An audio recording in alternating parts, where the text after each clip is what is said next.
Hello everyone, it's Elaine. Thank you for joining me today on my YouTube channel. Today I'm going to be sharing how I made this super cute card from mainly crafting Desert Divas products. Somebody contacted me to ask me how I created the background, and I did film it, but I hadn't made it into a video, so that's what we're going to be doing today. So for today's card I have started off with some Yupo paper, some alcohol ink blending solution and some alcohol inks. And I'm popping those all onto that paper, just letting everything blend together. And then I'm going to come in with a straw and just get everything moving. I've really sped up the video, so I hope you don't mind. Otherwise it would be fairly long because I just keep playing around with these alcohol inks, moving all the inks around, and I haven't used my alcohol inks a great deal, so I am still quite a beginner when it comes to alcohol inks, but I was requested to make this video and happily try and put videos together for what subscribers would like to see, especially if they've seen it on a card. So just keep coming in with those 3 different alcohol inks, adding the blending solution and playing about. And I didn't film me adding the foil, but I will show you how I did that. So I just let that bit of paper dry. This was the end result. But all I did was take that alcohol ink blended paper and then got this gold foil and just really smooshed it down with a bone folder. I pressed really hard and this was the effect I got. So then moving on to the card, I just took a circle die from Crafting Desert Divas Stitch Circle Set and ran that through my die cut machine, and there I've got a nice round circle for my critters to have as their background. And then I've taken a piece of square cardstock and I'm going to blend on some shaded lilac really lightly, and I think this paper is cut just smaller than 5 by 5 inches. And then just around the edges I'm adding some picked raspberry, again really light-handed, and I'm not coming in too far. I'm literally keeping that around the edges. And then I decide to add some splatter, so I'm taking this Windsor & Newton gold metallic ink and I'm trying to get some really tiny little splatters, so I just use something to tap my paintbrush against. And it's hard to see in the video, but the splatters are really tiny. I just thought that went well with the gold foil that I added to that alcohol ink blended background, trying to tie everything in together. So you can sort of see it there, but until it dries you can't really see it as well. So now I need something for my critters to sit on, so I've taken some nice white glittery cardstock, cut another circle out, and then I'm taking a die from, I think this is the Island dies. I will list it in the description box below if you're interested, but I thought it would be a nice, I think it's supposed to be a sandy island, but I decided to use it as a little mound for my critters to sit on. Ideally I would have liked it to have been a little bit bigger, but then I just run that through my die cut machine, and again you can see it's quite small, but I wanted to have that stitching detail around the edge. So I just take some Nuvo liquid adhesive, pop that on the back and line up those stitches. It's hard to see on the camera, but I wanted to line everything up so it looked nice and well matched.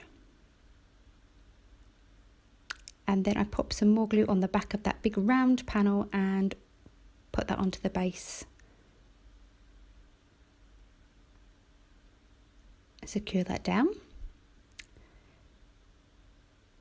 And now I've secured everything down to my base. I'm now putting some AGT adhesive on the back of that and then putting it down to my card base. This was a pre-made 5 by 5 inch card base.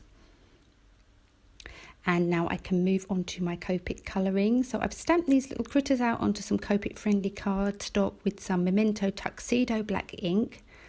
I have really sped up the colouring.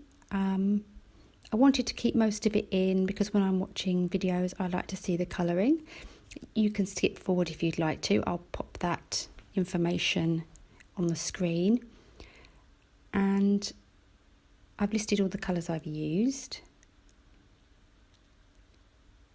trying to keep the colour scheme fairly simple. I tried to repeat the colours if possible. I didn't want to use too many colours, and you will see in the finished card that I didn't like that green hat. It was the only sort of green on the card, and I didn't feel like it matched the card once I popped them onto the card base. Before I stuck them down, I decided to re-stamp the hat, colour it in, and then paper piece it on top. So you probably wouldn't know unless I told you, but I did want to mention it in case you're wondering why his hat is a completely different colour in the finished card. So just moving on to the little fire, using some nice oranges and yellows to complete that. Here's a little fishy. And this stamp set is from the Bear Hug stamp set, which was released in November. Some really super cute images in that set. Be sure to check out the Crafting Desert Divas blog if you're interested in these products. I'm just adding a little bit of a deeper purple tea scarf and some pinks. And they're finished. So I have fussy cut those out off camera because that would be quite painful for you to watch. And just cutting out a little bit at the middle there with a craft knife. Now I'm popping some more liquid adhesive onto the back of those critters and popping them down onto the card base. I'm adding some Wink of Stella here just to give them some nice shimmer.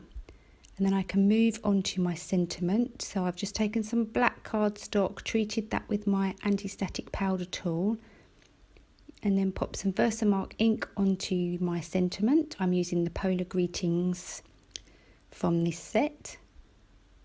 Coated that with some white embossing powder and heat set that.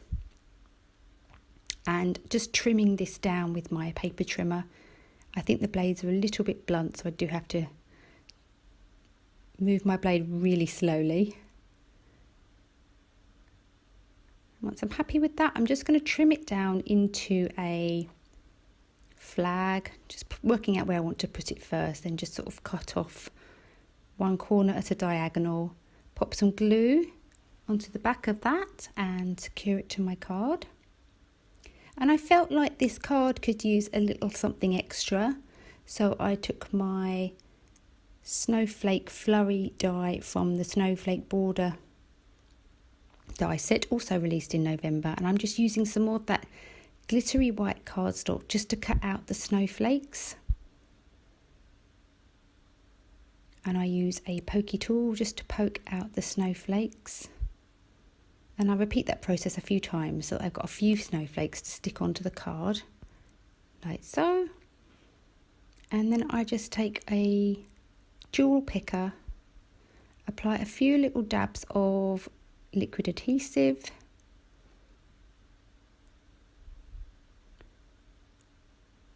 I did add a couple of those little snow flurries, little round dots from the die set, and the card is finished.